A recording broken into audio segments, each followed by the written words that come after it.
Oi, guerreiros! Aqui é a Lorna, psicóloga aqui do Efeito Bipolar, e nesse vídeo eu vou responder algumas perguntas que vocês deixaram pra mim na caixinha.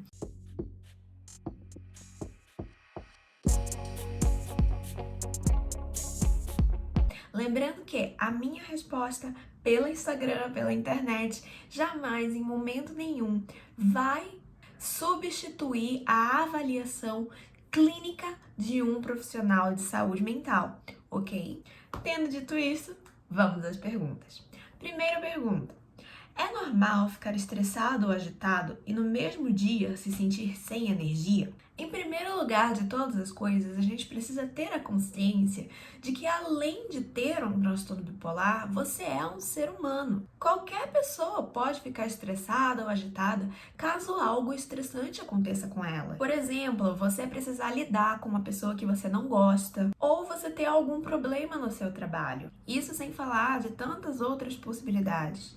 São situações que vão deixar a gente estressado com ou sem transtorno bipolar. O estresse e a agitação são reações normais do ser humano e eles sozinhos não configuram nenhum tipo de diagnóstico. Eu posso muito bem estar vivendo a minha vida e de repente eu tenho um desentendimento com alguém e aí eu fico estressado, fico nervosa por isso. Tá tudo bem, é uma reação normal. Todo mundo tem diversas emoções no mesmo dia. Isso acontece porque a emoção tem uma função importante para a nossa sobrevivência. Ela nos prepara para tomar decisões, ter ações efetivas e também servem para comunicar coisas para nossa própria mente e também comunicar outras pessoas através das nossas expressões. Por exemplo, uma pessoa de cara fechada, você já sabe que tem alguma coisa errada com ela, que ela precisa de uma atenção, ou então que você não precisa nem chegar perto dela porque ela vai brigar com você. A gente se comunica através das emoções. O mesmo acontece em relação ao cansaço. Qualquer pessoa que tenha uma noite mal dormida vai se sentir cansada no dia seguinte, com ou sem transtorno. O que precisa ser observado é a duração dessas sensações. Diversos dias consecutivos sem energia para nada, aí sim são um sinal de depressão. E se for, estar irritado, estar estressado durante a depressão também é um sinal muito normal. A depressão pode sim acompanhar a irritabilidade. Então eu diria que sim, é normal, mas a gente precisa ter muito cuidado para não transformar tudo o que acontece na nossa vida em um problema, em um transtorno. Antes de tudo, nós somos seres humanos e todas essas reações são reações humanas normais. Porque às vezes a mente fica tão agitada que é até difícil dormir com a enxurrada de pensamentos. A mente agitada é uma reação típica de preocupações. E preocupações exageradas em diferentes áreas da vida são sinal de transtornos de ansiedade. Todo mundo tem ansiedade, é uma reação natural. Algumas pessoas vão ter mais, outras vão ter menos, mas a gente diz que elas estão se tornando um transtorno quando elas impedem a sua qualidade de vida. Então, se você não consegue dormir porque você fica preocupado demais com coisas aleatórias, então ela está sendo um problema para você. Ela pode estar sendo um transtorno. Transtornos de ansiedade, eles são muito comuns de estarem em comorbidade com o transtorno bipolar. Em outras palavras, as duas coisas estão acontecendo ao mesmo tempo. A boa notícia é que transtornos de ansiedade podem ser resolvidos, podem ser trabalhados sem a necessidade de medicação, usando somente a psicoterapia. Por isso, se você está se sentindo preocupada com várias coisas quase todos os dias, compartilhe isso com a sua terapeuta. Ela vai saber a melhor forma para te ajudar. E por fim, uma ótima dica para lidar com ansiedade, com preocupações exageradas, é a prática de mindfulness e de exercícios de respiração. Para isso, eu super recomendo o aplicativo Insight Timer. Ele tem vários exercícios lá à nossa disposição para a gente explorar. Fui diagnosticada com transtorno bipolar há 7 meses e sou mãe. Tenho medo de afetar meus filhos ou que eles também tenham transtorno bipolar. Se não houver tratamento, com certeza absoluta, o seu transtorno bipolar vai sim afetar os seus filhos. Eu digo isso porque é muito comum que pessoas com transtorno bipolar tenham dificuldade de se relacionarem com as pessoas, de manter os seus relacionamentos saudáveis. Isso acontece porque às vezes a gente perde o controle das nossas reações e também podemos perder o nosso bom senso. Quando a gente está em crises maníacas ou depressivas profundas, é muitíssimo comum que a pessoa perca o bom senso, perca a noção do que está acontecendo na vida real, porque a nossa visão de mundo fica distorcida por causa dos sintomas. Então, a melhor coisa que você pode fazer pelos seus filhos é buscar o seu tratamento, é fazer tudo certinho, ter a medicação, ter a terapia e, se possível, participar de um treinamento de habilidades. Eu vou falar mais sobre os treinamentos de habilidades lá na Semana da Estabilidade. O link para inscrições está na bio. Mas o fato é que o treinamento de habilidades te capacita para lidar com os sintomas utilizando estratégias específicas. Tipo assim, a estratégia está pronta, você só tem que ir lá, aprender como ela funciona e aplicar na sua vida. Isso torna o processo muito mais fácil. E se você tem estratégias, você também pode ensinar elas para os seus filhos. Assim, mesmo que eles venham a desenvolver um transtorno bipolar, com certeza eles vão sofrer bem menos com as consequências do que você, por exemplo, que não teve ninguém para te ensinar estratégias, entende? É muito daquilo de que a gente não consegue dar o que a gente nunca recebeu. Mas se você receber essas estratégias, você pode fornecer elas para os seus filhos e garantir que a vida adulta deles seja bem mais estável do que a sua própria vida. A hipersensibilidade ao toque causada pelo transtorno bipolar pode ser de fase de um episódio maníaco e um episódio depressivo, ou ela pode ser momentânea. Tenho, mas não é sempre que tenho. A hipersensibilidade de qualquer tipo, visão, audição, olfato, paladar, tato, é uma sobrecarga desses sentidos, ou seja, a gente começa a receber muita informação nesses sentidos e isso faz com que a gente fique estressado. Essa é uma característica comum das pessoas que têm transtorno bipolar, mas ela não é um sintoma. Ou seja, nem todo mundo que tem transtorno bipolar vai ter a hipersensibilidade. E aquelas que tiverem hipersensibilidade não vão estar relacionadas aos episódios. Isso significa que elas podem acontecer em qualquer momento da vida. Dependendo do seu estado de saúde mental e também de saúde física, às vezes a gente vai estar mais sensível e vai perceber esses incômodos, vai perceber esse estresse vindo dos estímulos, né? Os estímulos que a gente absorve pelos nossos olhos, ouvidos, nariz, língua e também pela nossa pele, que seria a sensibilidade ao toque, que foi a nossa pergunta aqui. Porém, tem muita gente que sofre com esse problema, mas não consegue identificar que esse sofrimento está vindo de algum estímulo. E aí ela acaba se passando ali por uma pessoa, porque fulano é estressado por nada e tudo mais. Na verdade, não é por nada, mas é que a pessoa ainda não teve essa consciência de que o que está fazendo mal para ela é um estímulo específico. Faço tratamento e terapia. Não bebo, não fumo e tenho muitas recaídas. Algo a fazer? Eu vou responder isso com todo amor no meu coração, assim, com muito carinho de verdade. Mas, se o seu tratamento não está funcionando, é hora de mudar de tratamento. A estabilidade no transtorno bipolar, ela não é um mito que nem o abominável Homem das Neves, que nem o monstro do Lago Ness. Não é algo que alguém viu e nunca provou que existe. Não, ela é real, ela é concreta. E muitas pessoas com transtorno bipolar estabilizam sim. Aliás, a tendência é estabilizar. E se não estiver estável, é porque o tratamento não está funcionando. É simples assim. E eu me refiro muito mais ao tratamento medicamentoso do que simplesmente a terapia. A terapia é importante para você lidar com as suas experiências, com seus traumas, mas a maioria dos métodos terapêuticos não nos prepara para lidar com os problemas trazidos pelos sintomas do transtorno. Na Semana da Estabilidade, eu vou explicar exatamente por que isso acontece. E se você ainda não está inscrito, corre para se inscrever, que o evento já vai começar na próxima segunda-feira, dia 27. Como lidar com a família que acredita que Deus vai me curar e não aceita o meu transtorno?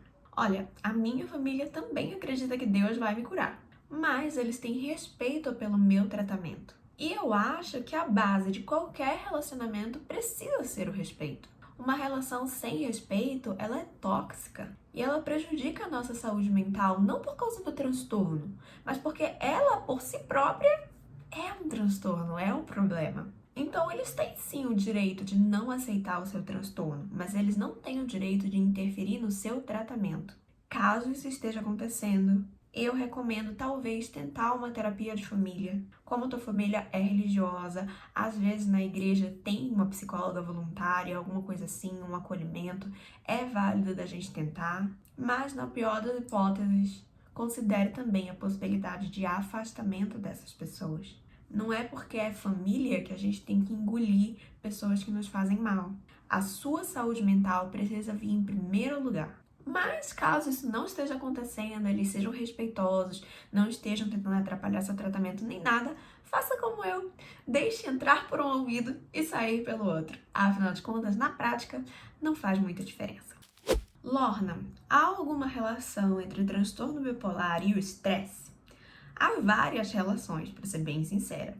A mais óbvia delas, é claro, é pela irritabilidade, um sintoma que acontece tanto na mania quanto na depressão. A outra maneira em que estresse e transtorno bipolar se relacionam é através da sua biologia.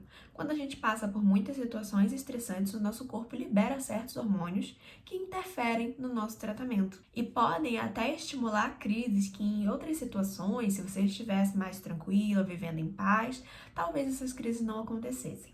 Em outras palavras, aqui o estresse pode ser tanto a causa quanto a consequência. O ideal é que você siga aquele protocolo padrão, né? Boas noites de sono, boa alimentação, praticar exercício físico regularmente, tudo com o objetivo de minimizar situações de estresse na sua vida cotidiana. A prática de mindfulness e exercícios de respiração também podem ajudar a baixar os seus níveis de estresse, assim como a terapia psicológica e até outras terapias menos convencionais, como a acupuntura, aromaterapia, etc. Lembrando que aqui a gente está falando da redução do estresse e não de tratamento para transtorno bipolar. Tratamento para transtorno bipolar, o principal é fazer uso da medicação, ok? O difícil para me tratar é que eu gosto da fase em que eu fico com mais energia, mais alegre. O que eu não gosto são as partes ruins, as fases de depressão. Gente, todo mundo gosta. Quem não gostaria? Aumentar a produtividade, se sentir mais disposta, se sentir mais bonita, estar mais sociável, é tudo de bom. O problema não tá no hoje. O problema tá no longo prazo. Porque enquanto você tá aí vivendo a vida maravilhosa, os seus neurônios, na verdade, estão morrendo. E isso faz com que a gente tenha mais chance de ter prejuízo no raciocínio, na concentração, na memória e em tantas outras funções cerebrais. Outro problema relevante está na possibilidade do agravamento dos seus episódios. Quero dizer, da intensidade da crise. Se você não trata, você pode tranquilamente entrar num buraco sem fundo, tomando decisões que normalmente você não tomaria e que muitas vezes são decisões irreversíveis, além do fato de que a gente acaba se colocando em mais situações de risco, podendo até, morrer. E ainda tem mais uma coisa importante aqui, Quanto piores as crises, quanto mais o transtorno se agrava, maiores são as chances de internamento, algo que ninguém quer passar, E a cereja do bolo é que não é possível você tratar somente a depressão bipolar. Quanto mais tempo você leva para tratar, maior será a demora para você se estabilizar. A verdade é que tratar o transtorno bipolar exige persistência e maturidade para compreender que a gente não pode ter tudo na vida. Mas isso não quer dizer que a vida não vale a pena. Tive que parar a terapia por questões financeiras. Desde então, tive muitos episódios. O que fazer? Sinto que a medicação também não está contribuindo. A terapia por si só, ela não tem poder de reduzir ou aumentar o seu número de episódios. Esse é o papel da medicação, porque o transtorno bipolar, ele é muito mais físico do que mental, do que psicológico. Apesar de ser chamado de transtorno mental, O que pode estar acontecendo é que durante as crises, você não está sabendo o que fazer, como proceder. E isso acaba piorando a situação, alimenta os sentimentos de culpa, de inutilidade e tantos outros que vêm quando a gente já está mais deprimida. Eu vou explicar exatamente por que isso acontece lá na semana da estabilidade. Mas o ponto é que se você continua tendo crises, de fato a tua medicação não está contribuindo e ela precisa ser ajustada com urgência. A medicação é a única coisa que é capaz de reduzir a frequência e a intensidade das nossas crises. Agora, existem outras alternativas para aprender a lidar com essas situações problemáticas, saber o que fazer na hora dessas situações, para que você não fique dependente da tua terapeuta. E uma dessas estratégias é o treinamento de habilidades. Se você quiser saber mais, é só se inscrever na Semana da Estabilidade. O link está disponível na bio e a nossa primeira aula já é na próxima segunda-feira, dia 27. Troquei de medicamento 3 vezes nesses últimos 4 meses. Vontade de desistir bateu aqui e as crises também. Olha, aqui a gente tem um problema bem sério. Se você trocou de medicamento 3 vezes em 4 meses, significa que você passou menos de um mês com cada medicação. E os remédios psiquiátricos, eles são um jogo de longo prazo, ou seja, eles precisam de tempo para funcionar. Tem gente que responde bem dentro de um mês. Mas para a maioria, um mês não vai dar nem pro cheiro. Dentro de um mês, a gente mal consegue fazer os ajustes de dosagem. Porque quando se trata de remédios psiquiátricos, a gente não pode pegar uma dose grande e jogar na cabeça da pessoa do nada. É preciso esse período de adaptação e vai sendo aumentado aos pouquinhos. Porque o organismo precisa se adaptar àquela substância nova. Remédio psiquiátrico é coisa séria. Ou seja, tem uma coisa bem exótica acontecendo no seu tratamento. No seu lugar, eu buscaria uma segunda opinião de outro psiquiatra. Não é todo profissional que vai saber lidar com o transtorno bipolar, porque nem sempre o que é feito na vida real é o que está escrito nos livros, e alguns profissionais se pautam somente pelos livros enquanto eles não têm experiência. Então, eu acredito que vale a pena procurar aí uma segunda opinião, sim. Não é comum trocar 3 vezes de medicação em 4 meses. Parei de sentir amor pelo meu namorado. Como saber se isso faz parte da bipolaridade? Gente, precisamos ter em mente que bipolaridade não significa mudar de ideia toda hora. O mais perto que a gente chega disso é acabar se metendo em projetos ousados durante a mania e perder o interesse neles durante a depressão.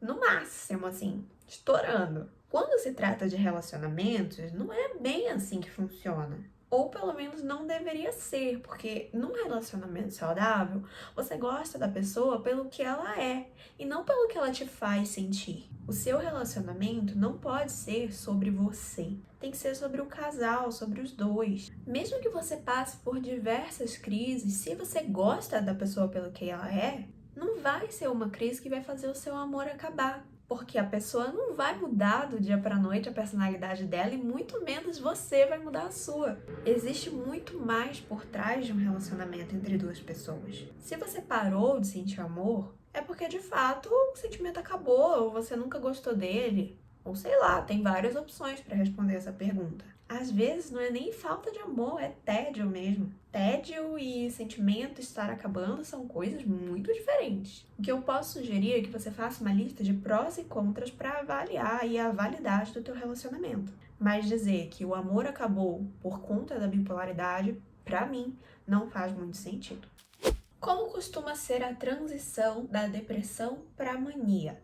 É de uma vez só ou você pode sentir aos poucos? Eu estava em mania, mas estou sentindo alguns sintomas de depressão. Posso estar confundindo?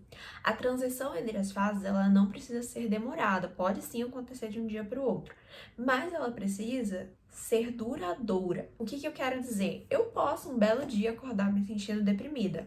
Posso. Mas para configurar um episódio depressivo, eu preciso acordar deprimida durante 2 semanas ou mais. Tem que cumprir aí esse quesito do período mínimo. E caso isso aconteça, você perceba que tem alguma coisa estranha acontecendo, você não está se sentindo muito bem, você precisa entrar em contato com um médico urgente, o quanto antes na realidade, porque para que sejam feitas as alterações, os ajustes na medicação e essa depressão não se aprofunde. Mas pelo que você me relata, parece muito mais um episódio misto do que uma virada para um lado depressivo. Aqui no perfil tem um vídeo explicando como que o episódio misto funciona. Então dá uma olhadinha lá e vê se você se identifica com o que eu falei, mas de toda forma, procure o seu médico. Qualquer tipo de sintoma torna os ajustes necessários. É muito normal eu não permanecer tomando a mesma medicação ou a mesma dosagem durante um longo período de tempo até eu estabilizar. Enquanto você não estiver estável, vão haver ajustes de emergência sim,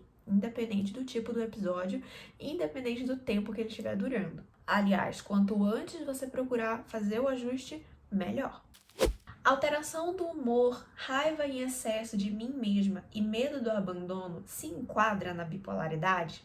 Bom, aqui a gente vai por partes, ok? Vamos primeiro falar sobre as alterações de humor.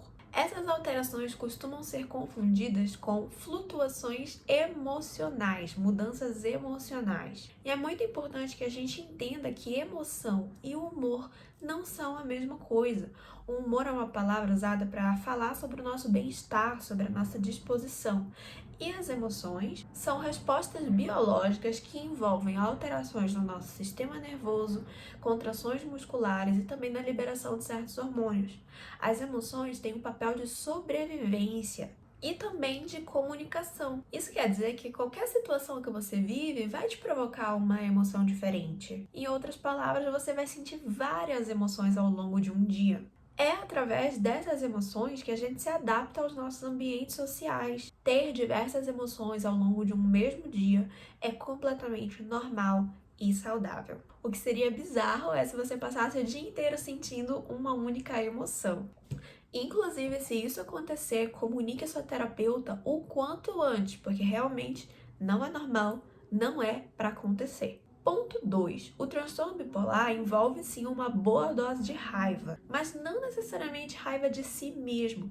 Inclusive, a tendência é que a gente sinta mais raiva do outro do que da gente, porque essa raiva está muito relacionada à nossa tolerância à frustração. E é muito mais fácil o outro me deixar frustrada do que eu mesma. Então a tendência é que eu sinta mais raiva do outro do que de mim, mas pode acontecer sim. E o terceiro ponto, o medo do abandono, não está relacionado ao transtorno bipolar de forma alguma. Esse medo costuma estar relacionado às nossas experiências de vida, aos nossos traumas. Então eu não acho que o que você me relatou está ligado com o transtorno bipolar, mas eu acho que vale a pena você fazer uma avaliação clínica para o transtorno de personalidade borderline.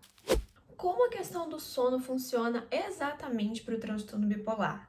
É tipo dormir 8 horas por dia para manter a estabilidade? Gente, o sono tem várias funções na nossa biologia. Ele é responsável pelo equilíbrio químico do corpo e também pelo equilíbrio das funções mentais. Uma noite mal dormida tem consequências biológicas e essas consequências acabam mexendo com o nosso humor, com o nosso bem-estar. Afinal de contas, quem dorme mal vai passar realmente o dia inteiro indisposto. Nem todas as pessoas precisam de 8 horas de sono. Algumas vão precisar de mais, outras vão precisar de menos.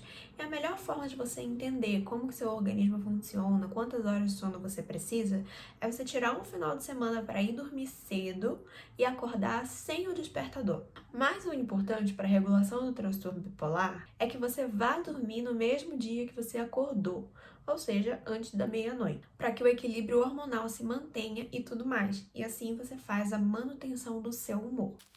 Como diferenciar uma oscilação de humor comum? Como diferenciar uma oscilação de humor comum do início de uma crise? Tenho transtorno bipolar estável, mas sou humana.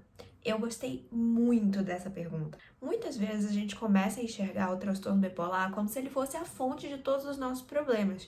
E isso passa muito longe da verdade. Nós somos seres humanos e, como humanos, a gente vai continuar tendo problemas, mesmo se estivermos estáveis. Vai ter dias que a gente vai querer só ficar na cama. E vai ter dias que a gente vai estar com a corda toda, e tudo bem. Além disso, todos os dias da sua vida em que você estiver saudável, você vai ter variações emocionais, porque variações emocionais são saudáveis, são coisa de gente saudável.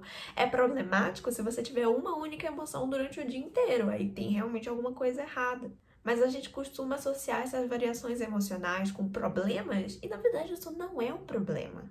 Inclusive, as emoções são super importantes para a gente se relacionar com o mundo. E a gente precisa saber lidar com as nossas emoções, com ou sem transtorno. Remédio nenhum vai tirar a nossa humanidade. Remédio nenhum vai controlar as nossas emoções. Ser humano às vezes não é fácil, mas isso também não quer dizer que não pode ser uma experiência boa. Mas tendo dito isso, vamos à pergunta: como saber se a minha flutuação de humor é normal ou se trata de um episódio? Para ser considerado um episódio, a gente tem que ter aí um período mínimo que essa oscilação precisa durar. Se você se sente deprimida há 2 semanas ou mais, pode sim ser considerado um episódio depressivo. Se você se sente eufórica há 1 semana ou mais, pode ser considerado um episódio maníaco. E se você se sente muito bem disposta há mais de 4 dias, pode ser considerado um episódio hipomaníaco. Obedecendo esses critérios, não tem erro. Mas a gente precisa ser paciente, né, para observar quanto tempo que aquilo tá durando e quando que deixa de ser normal. Não vai dar para dizer assim de um dia para o outro e tudo bem, faz parte.